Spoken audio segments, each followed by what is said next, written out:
ದೀನದಲಿತರ ನಾಯಕರು ಆದಂತಹ ಬಡವರ ಬಂಧು ಗ್ಯಾರಂಟಿ ಯೋಜನೆಗಳನ್ನು ಜಾರಿಗೆ ತಂದಿರುವ ಸನ್ಮಾನ್ಯ ಮುಖ್ಯಮಂತ್ರಿಗಳಾದ ಸಿದ್ದರಾಮಯ್ಯ ಸಾಹೇಬರನ್ನು ಉದ್ದೇಶ ಮಾಡುತ್ತಾರೆ. ಸಿದ್ದರಾಮಯ್ಯ ಲೋಕೋಪಯೋಗಿ ಕೇಳಿಸ್ತಾ ಇದೆಯಾ? ಲೋಕೋಪಯೋಗಿ ಇಲಾಖೆಯ ಸಚಿವರಾದಂತ ಶ್ರೀ ಸತೀಶ್ ಜಾರಕಿಹೊಳಿ ಅವರ, ಸಮಾಜ ಕಲ್ಯಾಣ ಇಲಾಖೆಯ ಸಚಿವರಾದಂತ ಡಾಕ್ಟರ್ ಎಸ್ ಸಿ ಮಾದೇವಪ್ಪ ಅವರ, ಈ ಕ್ಷೇತ್ರದ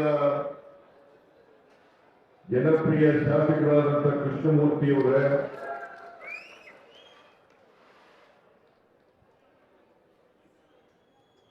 ಒಳ್ಳೆ ಚಾಮರಾಜನಗರ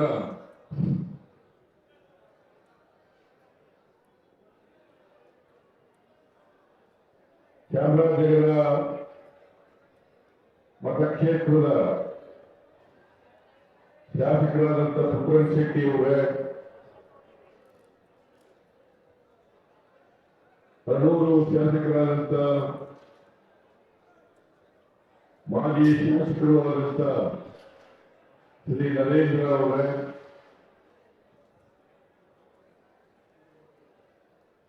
ಮೇಲ್ಮನೆಯ ಸದಸ್ಯರಾದಂಥ ಶ್ರೀ ಮರಿತಿಬ್ಬೇಗೌಡ ಅವರೇ, ಮಾಜಿ ಮಂತ್ರಿಗಳಾದಂಥ ಸೋಮಶೇಖರ್ ಅವರೇ,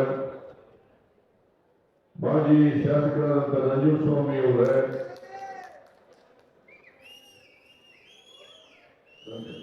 ಮಾಜಿ ಮೇಲ್ಮನೆಯ ಸದಸ್ಯರಾದಂಥ ಧನಸೇನ ಅವರೇ, ಮಾಜಿ ಸಚಿವರಾದಂಥ ಯಜ್ಞದೇವಕೋಟೆ ಶಿವಣ್ಣ ಅವರೇ, ವೇದಿಕೆ ಮೇಲಿರ್ತಕ್ಕಂಥ ಎಲ್ಲ ನಮ್ಮ ಪಕ್ಷದ ಮುಖಂಡರುಗಳೇ, ನಮ್ಮ ಜಿಲ್ಲಾ ಚಾಮರಾಜನಗರ ಜಿಲ್ಲಾ ಅಧ್ಯಕ್ಷರಾದಂಥ ಮರಿಸ್ವಾಮಿ ಅವರೇ, ಬ್ಲಾಕ್ ಸಮಿತಿಯ ಎಲ್ಲ ಅಧ್ಯಕ್ಷರುಗಳೇ, ಮುಂಚೂಣಿ ಘಟಕಗಳ ಅಧ್ಯಕ್ಷರುಗಳೇ, ಇವತ್ತು ಹೊಸದಾಗಿ ಪಕ್ಷವನ್ನು ಸೇರಿದಂತ ಬಿಜೆಪಿ, ಬಿಎಸ್ಪಿ, ಜೆಡಿಎಸ್ ಪಕ್ಷಗಳನ್ನು ತೊರೆದು ಕಾಂಗ್ರೆಸ್ ಪಕ್ಷವನ್ನು ಸೇರಿದಂತ ಎಲ್ಲರನ್ನೂ ಕೂಡ, ಯಾಕಂದ್ರೆ ಅವರೆಲ್ಲರೂ ಕೂಡ ಅನ್ಕಂಡೀಷನಲ್ ಆಗಿ ಕಾಂಗ್ರೆಸ್ ಪಕ್ಷದ ಸಿದ್ಧಾಂತವನ್ನು ಒಪ್ಪಿಕೊಂಡು, ನಾಯಕತ್ವವನ್ನು ಒಪ್ಪಿಕೊಂಡು ನಮ್ಮ ಪಕ್ಷವನ್ನು ಸೇರಿದ್ದಾರೆ. ಅವರೆಲ್ಲರಿಗೂ ಕೂಡ ಆರ್ಥಿಕವಾದಂತ ಸ್ವಾಗತವನ್ನು ಬಯಸ್ತಾ ಇದ್ದೇನೆ. ಇಲ್ಲಿ ಇಷ್ಟೊಂದು ದೊಡ್ಡ ಸಂಖ್ಯೆಯಲ್ಲಿ ಸೇರಿರ್ತಕ್ಕಂಥ ಆತ್ಮೀಯ ಕಾರ್ಯಕರ್ತ ಬಂಧುಗಳೇ, ಮತದಾರ ಬಂಧುಗಳೇ, ತಾಯಂದಿರೇ, ಯುವಕ ಮಿತ್ರರೇ, ಸುದ್ದಿ ಮಾಧ್ಯಮದ ಎಲ್ಲ ಗೆಳೆಯರೇ, ಇವತ್ತು ನಿಮಗೆಲ್ಲ ಗೊತ್ತಿದೆ, ಈ ತಿಂಗಳು 26ನೇ ತಾರೀಕು ಚಾಮರಾಜನಗರ ಲೋಕಸಭೆಗೆ ಚುನಾವಣೆ ನಡೀತಾ ಇದೆ.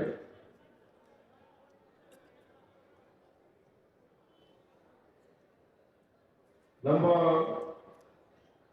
ಎದುರಾಳಿ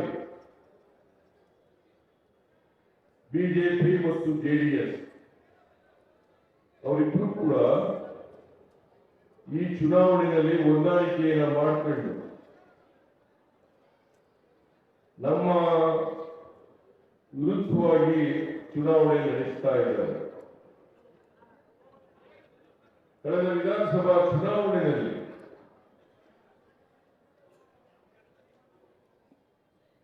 ಮೂರೂ ಪಕ್ಷಗಳು ಅಭ್ಯರ್ಥಿಗಳನ್ನ ಹಾಕಿದ್ರು.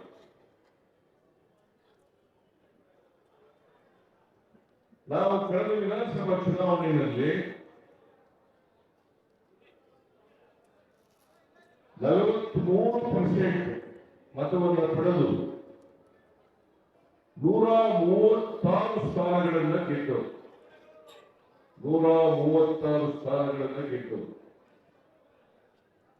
ಅಧಿಕಾರದಲ್ಲಿದ್ದಂತಹ ಭಾರತೀಯ ಜನತಾ ಪಕ್ಷ ಕೇವಲ 66 ಸ್ಥಾನಗಳನ್ನು ಗೆದ್ದು ಜನತಾದಳ ಸೆಕ್ಯುಲರ್ ಅಂತ ಹೇಳ್ತಿರ್ತಕ್ಕಂಥ ಪಕ್ಷ ಅವರು 19 ಸ್ಥಾನಗಳನ್ನ ಗೆದ್ದರು. ಈಗ ಅವರಿಬ್ಬರಿಗೂ ಈ ಚುನಾವಣೆಯಲ್ಲಿ ಭಯ ಬಂದಿದೆ.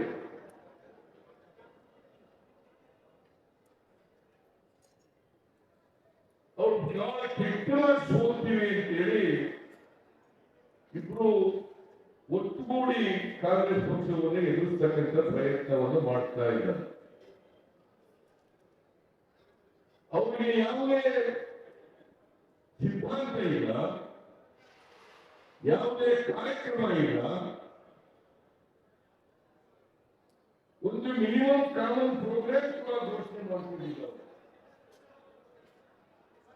ಕಾಂಗ್ರೆಸ್ ಅನ್ನು ಸೋಲಿಸಬೇಕು ಅನ್ನೋದು ಒಂದೇ ಒಂದು ಗುರಿ ಅವರಿಗೆ. ಕಾಂಗ್ರೆಸ್ ಅನ್ನ ಸೋಲಿಸಬೇಕು. ಯಾಕಂತಂದ್ರೆ ಅವರಿಗೆ ಬಡವರ ಪರವಾಗಿ, ರೈತರ ಪರವಾಗಿ, ದಲಿತರ ಪರವಾಗಿ, ಮಹಿಳೆಯರ ಪರವಾಗಿ, ಹಿಂದುಳಿದವರ ಪರವಾಗಿ, ಅಲ್ಪಸಂಖ್ಯಾತರ ಪರವಾಗಿ ಏನು ಮಾಡಿದ್ದೀವಿ ಅಂತ ಹೇಳಲಿಕ್ಕೆ ಸಾಧನೆಗಳಿಲ್ಲ. ಅವರು ಯಾವ ಸಾಧನೆಗಳನ್ನು ಕೂಡ ಮಾಡಲಿಲ್ಲ. ಕಳೆದ ಅವಧಿಯಲ್ಲಿ ಜೆಡಿಎಸ್ನವರು ಕುಮಾರಸ್ವಾಮಿ 1 ವರ್ಷ 2 ತಿಂಗಳು ಮುಖ್ಯಮಂತ್ರಿಯಾಗಿದ್ದರು. ಅದರ ನಂತರ ಯಡಿಯೂರಪ್ಪ 2 ವರ್ಷ, ಇನ್ನು ಉಳಿದ ಅವಧಿಯಲ್ಲಿ ಬಸವರಾಜ ಬೊಮ್ಮಾಯಿ ಅವರು ಮುಖ್ಯಮಂತ್ರಿಯಾಗಿದ್ದರು. ಈ ಪೂರ 5 ವರ್ಷಗಳ ಅವಧಿಯಲ್ಲಿ ಏನೂ ಕೆಲಸ ಮಾಡಲಿಲ್ಲ. ನಾನು ಇದನ್ನ ಚುನಾವಣೆಗೋಸ್ಕರ ಈ ಮಾತುಗಳನ್ನ ಹೇಳ್ತಾ ಇಲ್ಲ. ಯಾಕಂತಂದ್ರೆ ಅವರು ಸಾಧನೆಯ ಮೇಲೆ ಓಟ್ ಕೇಳ್ತಾ ಇಲ್ಲ. ಬಡವರಿಗಿಂತ ಕೆಲಸ ಮಾಡಿದ್ದೀವಿ, ದಲಿತರಿಗಿಂತ ಕೆಲಸ ಮಾಡಿದ್ದೀವಿ, ಹಿಂದುಳಿದವರಿಗಿಂತ ಕೆಲಸ ಮಾಡಿದ್ದೀವಿ, ಮಹಿಳೆಯರಿಗಿಂತ ಕೆಲಸ ಮಾಡಿದ್ದೀವಿ, ಅಲ್ಪಸಂಖ್ಯಾತರಿಗಿಂತ ಕೆಲಸ ಮಾಡಿದ್ದೀವಿ ಅನ್ನೋ ಆಧಾರದ ಮೇಲೆ ಓಟನ್ನ ಕೇಳ್ತಾರೆ. ಅವ್ರು ಕೇಳ್ತಾ ಇರೋದು ಮೋದಿ ಓಟ್ ಕೊಡಿ, ಮೋದಿ ಓಟ್ ಕೊಡಿ, ಮೋದಿ ಓಟ್ ಕೊಡಿ ಅಂತ ಕೇಳ್ತಾ ಇದ್ದಾರೆ. ಯಾಕಂತಂದ್ರೆ ಇವರಿಗೆ ಮುಖ ಇಲ್ಲ. ಇವ್ರು ಯಾರು ಕೂಡ ಓಟ್ ಕೇಳಲಿಕ್ಕೆ ನೈತಿಕತೆ ಇಲ್ಲ. ಯಾಕಂದ್ರೆ ಇವರಿಗೆ ಮೋದಿ ಬಿಟ್ಟರೆ ಬೇರೆ ಚುನಾವಣಾ ವಸ್ತುನೇ ಇಲ್ಲ. ಇವರಿಗೆ ಮೋದಿ ಓಟ್ ಕೊಡಿ, ಮೋದಿ ಓಟ್ ಕೊಡಿ, ಈ ವಿಷಯ ಯೋಚನೆ ಮಾಡಬೇಕು. ಮೋದಿ ಅವರು ಕೇಂದ್ರದಲ್ಲಿ 10 ವರ್ಷಗಳಿಂದ ಪ್ರಧಾನಮಂತ್ರಿಯಾಗಿದ್ದಾರೆ. ಅರ್ಥಾತ್ ಎನ್ಡಿಎ ನೇತೃತ್ವದ ಪ್ರಧಾನಮಂತ್ರಿ ನರೇಂದ್ರ ಮೋದಿ ಅವರು ಈ ದೇಶದ ಪ್ರಧಾನಮಂತ್ರಿಯಾಗಿ 10 ವರ್ಷಗಳಲ್ಲಿ ಏನು ಹೇಳಿದ್ರು, ಏನು ಮಾಡಿದ್ದಾರೆ, ಇದನ್ನ ತಾವೆಲ್ಲರೂ ಕೂಡ ಪರಿಶೀಲನೆ ಮಾಡಬೇಕು ಅಂತ ಹೇಳಿ ನಿಮ್ಮಲ್ಲಿ ಅತ್ಯಂತ ಕಳಕಳಿಯಿಂದ ಮನವಿಯನ್ನು ಮಾಡಲಿಕ್ಕೆ ಬಯಸ್ತಾ ಇದ್ದಾರೆ. ಅವರು ಏನು ಹೇಳಿದ್ರು, ವಿದೇಶದಲ್ಲಿ ಕಪ್ಪು ಹಣ ಇದೆ, ಆ ಕಪ್ಪು ಹಣ ತಂದುಬಿಡ್ತೀನಿ ನಾನು. 6 ತಿಂಗಳಲ್ಲಿ ಪ್ರತಿ ಒಬ್ಬರು ಮನೆಗೆ 15 ಲಕ್ಷ 15 ಲಕ್ಷ 15 ಲಕ್ಷ ಅವರ ಅಕೌಂಟ್ಗೆ ಹಾಕ್ಬಿಡ್ತೀನಿ ಅಂತ ಹೇಳಿದ್ರು. ಹಾಕಿದ್ರ? ನರೇಂದ್ರ ಮೋದಿ ಅವರು ಹಾಕಿದ್ರ? ಯಾಕೆ ನರೇಂದ್ರ ಮೋದಿ ಮುಖ್ಯಮಂತ್ರಿಗಳು ಬೇಕು? ರೈತರ ಆದಾಯ 5 ವರ್ಷಗಳಲ್ಲಿ ದುಪ್ಪಟ್ಟು ಮಾಡ್ತೇನೆ ಅಂತ ಹೇಳಿದ್ರು. ಮಾಡಿದ್ರ? ರೈತರೆಲ್ಲ ನೆಮ್ಮದಿಯಾಗಿದ್ದಾರ? ರೈತರ ಆದಾಯ ದುಪ್ಪಟ್ಟಾಯ್ತಾ? ಆಗಲಿಲ್ಲ. ವರ್ಷಕ್ಕೆ 2 ಕೋಟಿ ಉದ್ಯೋಗಗಳನ್ನು ಸೃಷ್ಟಿ ಮಾಡಿದ್ರ? ಯುವಕರಿಗೆ, ಈ ದೇಶದ ಯುವಕರು ಮೋದಿ ಮೋದಿ ಮೋದಿ ಅಂತ ಹೇಳಿ ಅವ್ರ ಗಂಟೆಲ್ಲ ಹೋಯಿತು ಪಾಪ. ಆದ್ರೆ ಇವತ್ತವರಿಗೆ 20 ಕೋಟಿ ಉದ್ಯೋಗಗಳನ್ನು ಸೃಷ್ಟಿ ಮಾಡಬೇಕಾಗಿತ್ತು. 20 ಕೋಟಿನಲ್ಲಿ 20 ಲಕ್ಷ ಉದ್ಯೋಗಗಳನ್ನು ಕೂಡ ಸೃಷ್ಟಿ ಮಾಡಲಿಕ್ಕೆ ಸಾಧ್ಯ ಆಗ್ತದೆ. ರೈತರು ಬೆಳೆದ ಪದಾರ್ಥಗಳಿಗೆ ಸ್ವಾಮಿನಾಥನ್ ಶಿಫಾರಸು ಮಾಡಿದ್ದಾರೆ. ಅದರ ಪ್ರಕಾರ ಅವರಿಂದ ಬೆಲೆಯನ್ನ ಕೊಡ್ತೇವೆ. ಸ್ವಾಮಿನಾಥನ್ ಹೇಳಿದ್ರು, ಒಂದು ಬೆಳೆ ತೆಗಿಬೇಕಾದ್ರೆ ಎಷ್ಟು ಖರ್ಚಾಗುತ್ತೆ ಅದ್ರ ಮೇಲೆ 50% ಕೊಡ್ತೀವಿ ಅಂತ ಹೇಳಿದ್ರು. ಅದ್ರ ಮೇಲೆ 50% ಅಂದ್ರೆ 100 ರೂಪಾಯಿ ಖರ್ಚು ಮಾಡಿದ್ರೆ ವ್ಯವಸಾಯಕ್ಕೆ 150 ರೂಪಾಯಿ ಕೊಡ್ತೀವಿ ಅಂತ ಹೇಳಿದ್ರು. 150 ರೂಪಾಯಿ ಇವತ್ತವರಿಗೆ ಅದನ್ನ ಜಾರಿ ಮಾಡಲಿಲ್ಲ. ಎಲ್ಲ ಆಹಾರ ಪದಾರ್ಥಗಳು, ಎಲ್ಲ ಪೆಟ್ರೋಲ್, ಡೀಸೆಲ್, ಗ್ಯಾಸ್ ಅವುಗಳ ಎಲ್ಲ ಬೆಲೆಗಳನ್ನು ಇಳಿಸ್ಬಿಡ್ತೀವಿ ಅಂತ ಹೇಳಿದ್ರು. ನಾವ್ಯಾರು ಕೇಳಿರಲಿಲ್ಲ. ಅಕ್ಕಿ, ಬೇಳೆ, ರಾಗಿ, ಜೋಳ ಎಲ್ಲ ಬೆಲೆಗಳು ಇಳಿಯುತ್ತವೆ. ನೀವು ಕೇಳಬೇಕು, ನರೇಂದ್ರ ಮೋದಿಜಿ ಎಲ್ಲ ಬೆಲೆಗಳು ಇಳಿದುವ? ಎಲ್ಲ ಬೆಳೆಗಳನ್ನು ಇಳಿಸಲಿಕ್ಕೆ ಪ್ರಯತ್ನ ಮಾಡಿದ್ರ?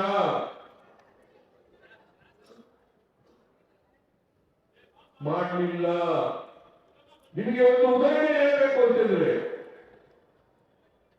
2014ರಲ್ಲಿ ನರೇಂದ್ರ ಮೋದಿ ಪ್ರಧಾನಮಂತ್ರಿ ಆದಾಗ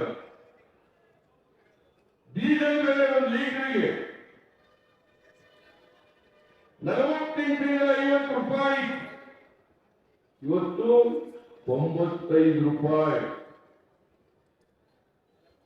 ಪೆಟ್ರೋಲ್ ಬೆಲೆ ಒಂದು ಲೀಟರ್ಗೆ 71 ರೂಪಾಯಿ.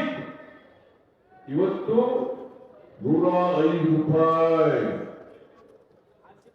ಗ್ಯಾಸ್ ಸಿಲಿಂಡರ್ ಬೆಲೆ 414 ರೂಪಾಯಿ. ಇವತ್ತು 950 ರೂಪಾಯಿ. ಮೋದಿಜಿ ಇಡೀ ದೇಶದ ಜನರಿಗೆ ಹೇಳಿದರು, ಅಚ್ಚೇ ದಿನ ಈಗ ನಾನು ಬಿಜೆಪಿ ಸರ್ಕಾರಕ್ಕೆ ಬಂದ್ರೆ, ನರೇಂದ್ರ ಮೋದಿ ಪ್ರಧಾನಮಂತ್ರಿ ಆದ್ರೆ ಒಳ್ಳೆ ದಿನಗಳು ಬರ್ತವೆ. ಬಂದು ಒಳ್ಳೆ ದಿನಗಳು ನಿಮ್ಗೆಲ್ಲ ಅನುಕೂಲ ಆಯ್ತಾ?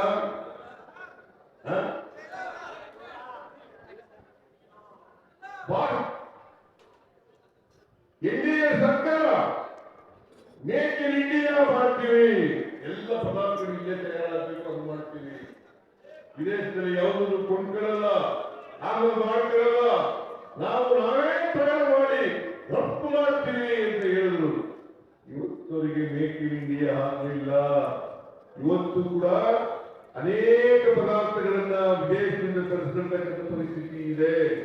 10 ವರ್ಷಗಳಾದರೂ ಕೂಡ ವಿದೇಶದಿಂದ ಆಮದು ಮಾಡಿರ್ತಕ್ಕಂಥ ಪರಿಸ್ಥಿತಿ ಇದೆ. ಮೇಕ್ ಇನ್ ಇಂಡಿಯಾ ಮಾಡಲಿಲ್ಲ. ನರೇಂದ್ರ ಮೋದಿ ಅವರು ಪ್ರಧಾನಮಂತ್ರಿಯಾಗಿ ಸಂಪೂರ್ಣವಾಗಿ ವಿಫಲರಾಗಿದ್ದಾರೆ. ಇದು ಎನ್ಡಿಎ ಸರ್ಕಾರದ ವೈಫಲ್ಯಗಳು. ಅದಕ್ಕೋಸ್ಕರ ನರೇಂದ್ರ ಮೋದಿಗೆ ಮತ್ತೆ 10 ವರ್ಷ ಪ್ರಧಾನಮಂತ್ರಿ ಆಗಿದ್ದಾರೆ. ಮತ್ತೆ 10 ವರ್ಷ. ಇನ್ನೊಂದು ಮಾತು ಹೇಳೋದು ಬಹಳ ತಮಾಷೆ ಇದು.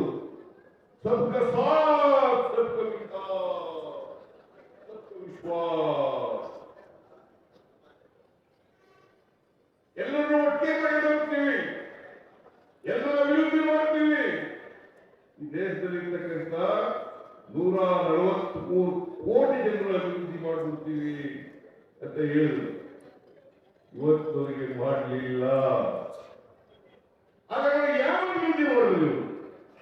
ಇವರು ಅಭಿವೃದ್ಧಿ ಮಾಡಿದ್ದು ಅಂಬಾನಿ, ಅದಾನಿ, ಟಾಟಾ, ಬಿರ್ಲಾ ಇವರು ಅಭಿವೃದ್ಧಿ ಮಾಡಿದ್ರು ಹೊರತು ಬಡವರ ಅಭಿವೃದ್ಧಿ ಆಗಲಿಲ್ಲ. ರೈತರ ಅಭಿವೃದ್ಧಿ ಆಗಲಿಲ್ಲ, ಮಹಿಳೆಯರ ಅಭಿವೃದ್ಧಿ ಆಗಲಿಲ್ಲ. ಇಷ್ಟಾದ್ರೂ ಕೂಡ ನರೇಂದ್ರ ಮೋದಿ ಅವರಿಗೆ ಓಟ್ ಹಾಕ್ಬೇಕಾ, ಬಿಜೆಪಿಯವರಿಗೆ ಓಟ್ ಹಾಕ್ಬೇಕಾ? ಹೇಳಿ, ನೀವೇ ಹೇಳಿ.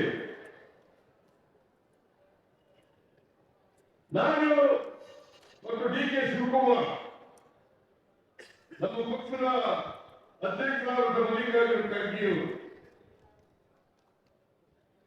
ರಾಹುಲ್ ಗಾಂಧಿಯವರು, ಸೋನಿಯಾ ಗಾಂಧಿಯವರು ನಾವೆಲ್ಲರೂ ಹೇಳೋದು, ನಾವು ಅಧಿಕಾರ ಕೊಟ್ಟರೆ ಈ ಸಾರಿ ನಾವು ಅಧಿಕಾರ ಕೊಟ್ಟರೆ ನಾವು ಕೊಟ್ಟಂತ ಸಮಸ್ಯೆಗಳನ್ನು ಈಡೇರಿಸ್ತೇವೆ, ನಮಗೆ ಆಶೀರ್ವಾದ ಮಾಡಿ ಅಂತೇಳಿ ಕರ್ನಾಟಕದ ಜನರನ್ನ ಮನವಿ ಮಾಡೋದು. ಇವತ್ತು ನಾವು ನುಡಿದಂತೆ ನಡೆದಿದೆಯೋ ಇಲ್ಲವೋ ಅಂತಕ್ಕಂಥದ್ದನ್ನ ನೀವೇ ವಿಚಾರ ಮಾಡಬೇಕು. ನುಡಿದಂತೆ ನಡೆದಿದೆಯೋ ಇಲ್ಲ? ಹೆಣ್ಮಕ್ಳೆಲ್ಲ ಫ್ರೀಯಾಗಿ ಬಸ್ ತಿರುಗಾಡ್ತಾ ಇದ್ದಾರೆಲ್ಲ, ಫ್ರೀಯಾಗಿ ತಿರುಗಾಡ್ತಾ ಇದ್ದಾರೆಲ್ಲ, ತಿರುಗಾಡ್ತಾ ಇದ್ದೀರಿ. ಇವತ್ತು KSRTC ಬಸ್ಗಳಲ್ಲಿ ಎಷ್ಟೇ ಮಹಿಳೆಯರು ಕೂಡ ಫ್ರೀಯಾಗಿ ಹೋಗ್ಬೋದು, ದೇವಸ್ಥಾನಗಳಿಗೆ ಹೋಗ್ಬೋದು, ಪ್ರೇಕ್ಷಣೀಯ ಸ್ಥಳಗಳಿಗೆ ಹೋಗ್ಬೋದು, ನಿಮ್ಮ ತವರು ಮನೆಗಳಿಗೆ ಹೋಗ್ಬೋದು, ನೆಂಟರಿಷ್ಠರ ಮನೆಗಳಿಗೆ ಹೋಗ್ಬೋದು. ಹೋಗ್ತಾ ಇದ್ದೀವಿ ಅಲ್ವಾ? ಮತ್ತೆ ನಾವು ಕೊಟ್ಟಂತ ವಚನ ಪಾಲನೆ ಮಾಡಿದೀವೋ ಇಲ್ಲ? ಶಕ್ತಿ ಯೋಜನೆ ಅಂತೇಳಿ ಇದಕ್ಕೆ ನಾನು ಡಿ.ಕೆ. ಶಿವಕುಮಾರ್ ಇದ್ರು ಗ್ಯಾರಂಟಿ ಯೋಜನೆಗಳ ಶಕ್ತಿಗೆ ಸಹಿ ಮಾಡೋದು. ಅದನ್ನು ನಾವು ಕಾರ್ಯಕರ್ತರು ಮನೆ ಮನೆಗೆ ಹಂಚಿದ್ರು, ನಾವು ಕೊಟ್ಟ ಮಾರ್ಗದಲ್ಲಿ ನಡ್ಕತ್ತೀವಿ ಅಂತ ಹೇಳೋದು. ಆದ್ರೆ ಬಿಜೆಪಿಯವರು ಅವರು ಕೂಡ ಆಶ್ವಾಸನೆಗಳು ಕೊಟ್ಟಿದ್ದು ನಡ್ಕೊಳ್ಳಿಲ್ಲ. ಆಮೇಲೆ ಗೃಹ ಜ್ಯೋತಿ ಅಂತಕ್ಕಂಥ ಕಾರ್ಯಕ್ರಮವನ್ನು ಘೋಷಣೆ ಮಾಡಿದ್ದಾರೆ.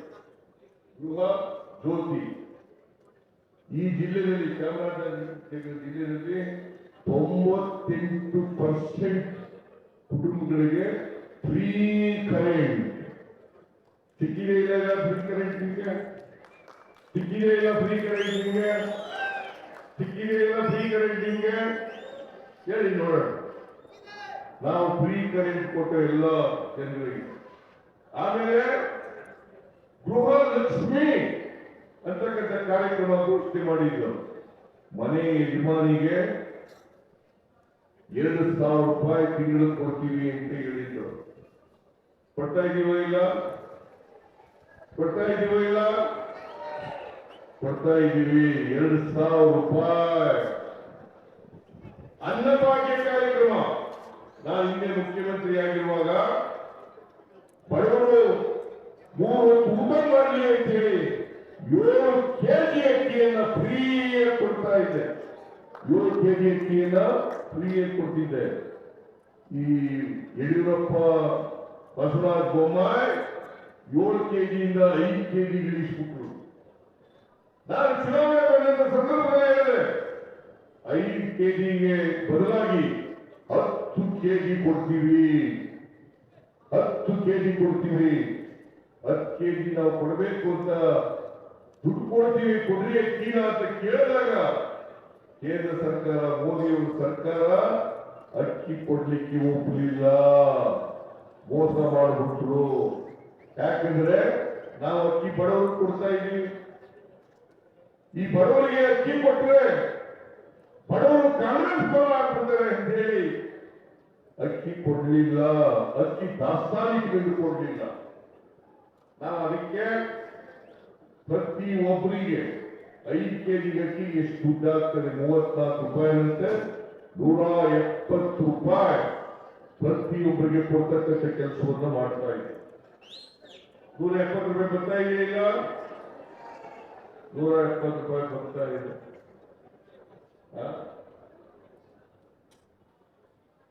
170 ರೂಪಾಯಿ ಬರ್ತಾ ಇದೆಯಲ್ಲ, ಬರ್ತಾ ಇದೆ. ಅದನ್ನು ಕೂಡ ಗ್ಯಾರಂಟಿ ಕೂಡ ಈಡೇರಿಸಿದ್ದೀವಿ. ಯುವ ನಿಧಿ ಆಗಸ್ಟ್ ತಿಂಗಳಿಂದ ಜಾರಿ ಕೊಟ್ಟು ಅದನ್ನ ಯಾರು ನಿರುದ್ಯೋಗಿ ಪದವೀಧರರಿದ್ದಾರೆ ಅವರಿಗೆ 3,000 ರೂಪಾಯಿ ತಿಂಗಳಿಗೆ. ಎಷ್ಟು? 3,000 ತಿಂಗಳಿಗೆ. ನಿರುದ್ಯೋಗಿ ಡಿಪ್ಲೊಮಾವರಿಗೆ 1,500 ರೂಪಾಯಿ ತಿಂಗಳಿಗೆ. ಬರ್ತಾ ಇದೆಯಿಲ್ಲ? ನೀವೆಲ್ಲ ಇಲ್ಲಿ ಯುವಕರು ಬಂದಿಲ್ಲ, ನಿರುದ್ಯೋಗಿ ಪದವೀಧರರು ಬಂದಿಲ್ಲ. ಬರ್ತಾ ಇದೆಯಾ? ವೆರಿ ಗುಡ್, ಬರ್ತಾ ಇದೆ. ಹೀಗೆ 5 ಗ್ಯಾರಂಟಿಗಳನ್ನ ಈಡೇರಿಸಿದ್ದೀವಿ. ಈ ಎಲ್ಲ ಕಾರ್ಯಕ್ರಮಗಳು ಯಾರಿಗೋಸ್ಕರ ಇರೋದು?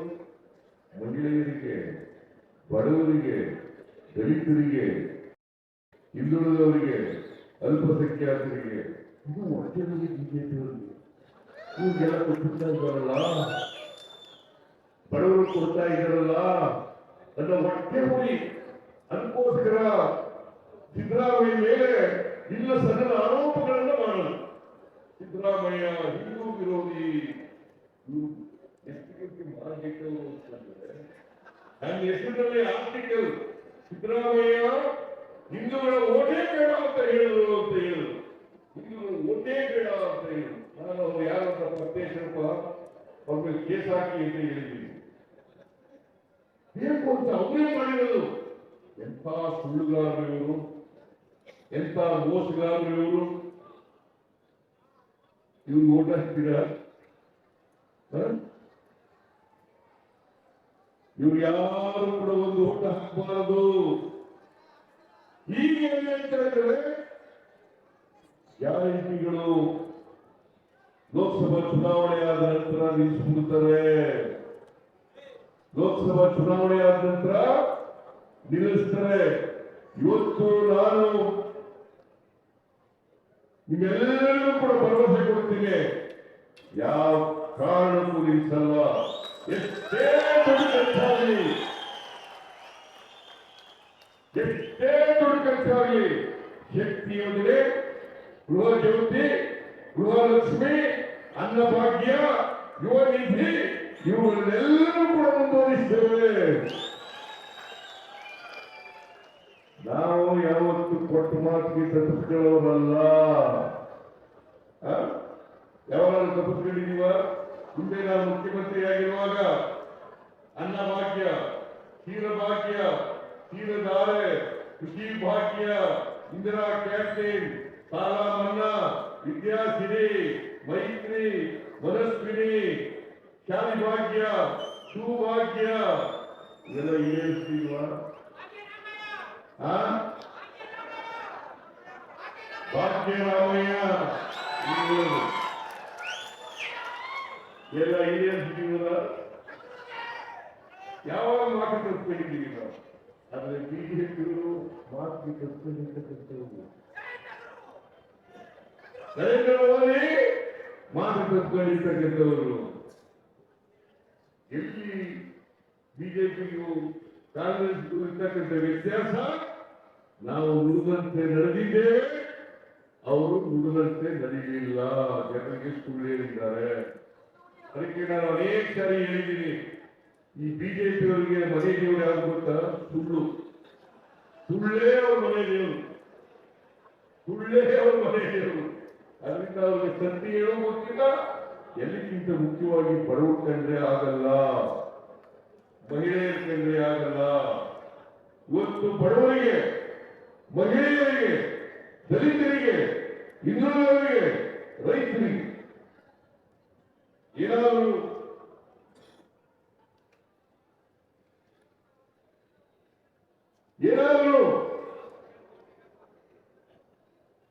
ಅವರಿಗೆ ಶಕ್ತಿ ತುಂಬತಕ್ಕಂಥ, ಆರ್ಥಿಕವಾಗಿ ಸಾಮಾಜಿಕವಾಗಿ ಶಕ್ತಿ ತುಂಬತಕ್ಕಂಥ ಕೆಲಸ ಆಗಬೇಕಾದ್ರೆ ಕಾಂಗ್ರೆಸ್ನಿಂದ ಮಾತ್ರ ಸಾಧ್ಯವೇ ಹೊರತು ಬಿಜೆಪಿಯಿಂದ ಸಾಧ್ಯ ಆಗಲಿಕ್ಕೆ ಸಾಧ್ಯ ಆಗಲ್ಲ.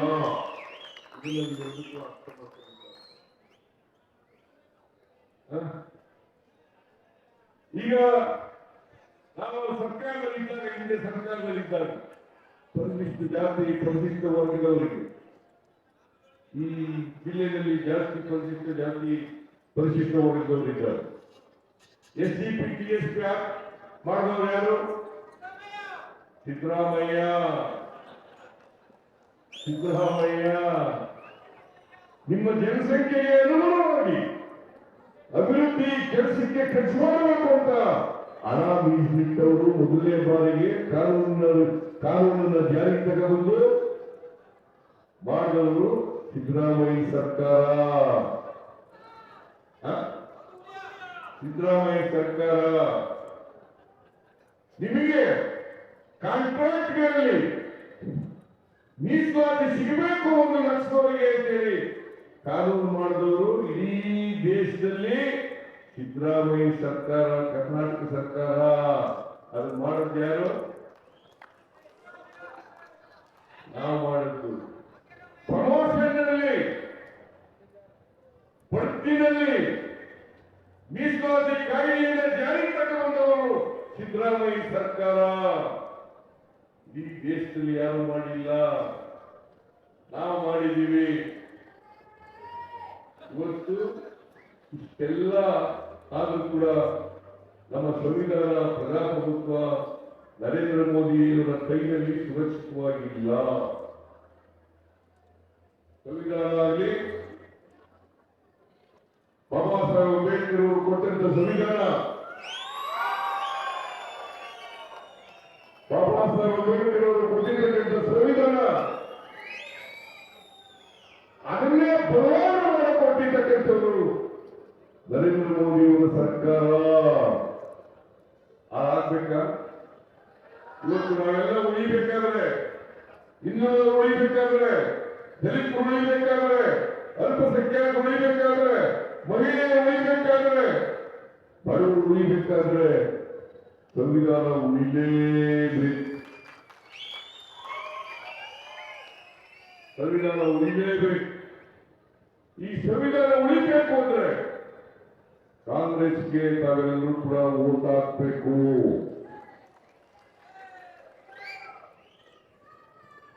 ಕಾಂಗ್ರೆಸ್ಗೆ ವೋಟ್ ಹಾಕಬೇಕು. ಪ್ರಜಾಸತ್ವ ಉಳಿದ್ರೆ ಮಾತ್ರ ನಾವೆಲ್ಲರೂ ಉಳಿಯಲಿಕ್ಕೆ ಸಾಧ್ಯ ಆಗ್ತದೆ. ನರೇಂದ್ರ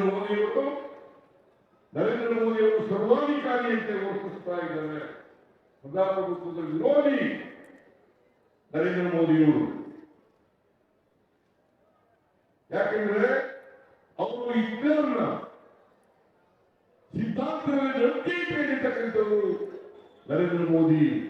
ಮುಸಲ್ಮಾನಿ ಸಿದ್ಧಾಂತದಲ್ಲಿ ನಂಬಿಕೆ ಇಟ್ಟಿರ್ತಕ್ಕಂಥವರು ಬಿಜೆಪಿಯವರು. ಯಾಕೆಂದ್ರೆ ಸಂವಿಧಾನ, ಬಾಬಾ ಸಾಹೇಬ್ ಅಂಬೇಡ್ಕರ್ ಅವರು ಸಂವಿಧಾನ ರಚನೆ ಮಾಡಿ ಈ ದೇಶದಲ್ಲಿ ಜಾರಿ ಮಾಡುವಾಗ ಅದನ್ನು ವಿರೋಧ ಮಾಡಿದವರು RSS ತಿಳ್ಕೋಬೇಕಾಗ್ತದೆ. ಅದಕ್ಕೋಸ್ಕರ ಸಂವಿಧಾನ ರಕ್ಷಣೆ ಆಗಬೇಕಾದ್ರೆ, ಪ್ರಜಾಪ್ರಭುತ್ವ ಉಳಿಬೇಕು ಅನ್ನೋದಾದ್ರೆ ಕಾಂಗ್ರೆಸ್ ಗೆಲ್ಲೇಬೇಕು. ಕಾಂಗ್ರೆಸ್ಸಿನ ಅಭ್ಯರ್ಥಿ ಗೆಲ್ಲೇಬೇಕು. ನೀವೆಲ್ಲ ಕಾಂಗ್ರೆಸ್ ವೋಟ್ ಮಾಡ್ತೀರಿ ಅಲ್ವಾ? ವೋಟ್ ಮಾಡ್ತೀರಿ ಅಲ್ವಾ? ನಿಮ್ಮಲ್ಲಿ ಕೈಗೊಂಡು ಪ್ರಾರ್ಥನೆ ಮಾಡ್ತೀನಿ, ದಯಮಾಡಿ ಬಿಜೆಪಿಯಿಂದ ಯಾವ ಕಾರಣಕ್ಕೂ ಬಿಜೆಪಿಗೆ ವೋಟ್ ಹಾಕ್ಬೇಡಿ. ಬಿಜೆಪಿಗೆ ವೋಟ್ ಹಾಕ್ಬೇಡಿ. ಅವರು ಬಡವರ ವಿರೋಧಿಗಳು, ದಲಿತರ ವಿರೋಧಿಗಳು, ಹಿಂದುಳಿದವರ ವಿರೋಧಿಗಳು, ಅಲ್ಪಸಂಖ್ಯಾತರ ವಿರೋಧಿಗಳು, ಇವರಿಗೆ ಓಟ್ ಹಾಕ್ತೀರಾ? ಮಹಿಳೆಯರ ವಿರೋಧಿಗಳು ಓಟ್ ಹಾಕ್ತೀರಾ? ನೀವು ಓಟ್ ಹಾಕೋದ್ರ ಜೊತೆಗೆ ಪಕ್ಕದವ್ರಿಗೂ ಹೇಳ್ಬೇಕು, ನಿಮ್ಮ ಸ್ನೇಹಿತರಿಗೂ ಹೇಳ್ಬೇಕು, ನಿಮ್ಮ ಸಂಬಂಧಿಕರಿಗೂ ಹೇಳ್ಬೇಕು, ಬಿಜೆಪಿಗೆ ಓಟ್ ಹಾಕೋದು ಬೇಡ, ಈ ಸಾರಿ ಕಾಂಗ್ರೆಸ್ ಇಂದ ಮಾಡಿ. ತಾವು ಕೇಂದ್ರದ ಮಲ್ಲಿಕಾರ್ಜುನ ಖರ್ಗೆ ಅವರು ಈಗಾಗಲೇ ನಮ್ಮ ಪಕ್ಷದ ಪ್ರಣಾಳಿಕೆಯನ್ನು ಬಿಡುಗಡೆ ಮಾಡಿದ್ದಾರೆ. ಅದರಲ್ಲಿ ಮಹಿಳೆಯರಿಗೆ ಒಂದು ವರ್ಷಕ್ಕೆ 1,00,000 ರೂಪಾಯಿ,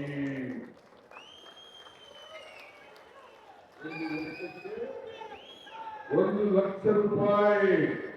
ನಾವು ವರ್ಷಕ್ಕೆ 24,000 ರೂಪಾಯಿ ಕೊಡ್ತಾ ಇದ್ರೆ ಅವರು ಕೇಂದ್ರದಿಂದ 1,00,000 ರೂಪಾಯಿ.